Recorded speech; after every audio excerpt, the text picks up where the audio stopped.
नमस्कार. पहिलं बाळ जर असलं तर आईवडील या तीन चुका नकळत होत्या त्यांच्या हाताने. पहिलं बाळ रडतं म्हणजे आपण समजायचं ना त्याला भूक लागली म्हणून, कारण त्याच्या पोटात हवा जाते, ढेकर निघत नाही.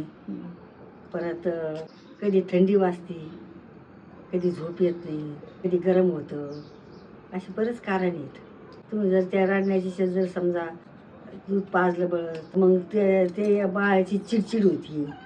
जास्त दूध पिलं म्हणजे मग त्याला त्रास होतो पोटाने. याच्यासाठी तुम्ही कारण शोधा. दुसरी गोष्ट म्हणजे तुम्ही थोड्या थोड्या गोष्टीवरून घाबरतात. एकदम चांगली गोष्ट आहे तुम्ही बाळाकडे लक्ष देणं. पण बाळाला ढेकर आला, उचकी लागली, उलटी झाली, तशा नॉर्मल असतात. या गोष्टीचं जर आईवडील जर घाबरले तर आईच्या दुधावर परिणाम होतो.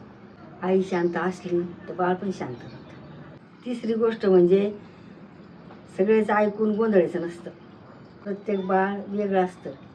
प्रत्येक बाळाची सवय वेगळी असते. एखादी गोष्टी काही बाळांना सूट होतं, काही बाळांना सूट होत नाही. आपल्या बाळाला समजून घ्यायचं. आपल्या बाळाला आपणच समजू शकतो. तीच पद्धत ठरवायची आणि तीच पाळायची. पहिलं बाळ सांभाळायला काही कठीण नसतं. त्याला समजून घ्यायला वेळ लागतो.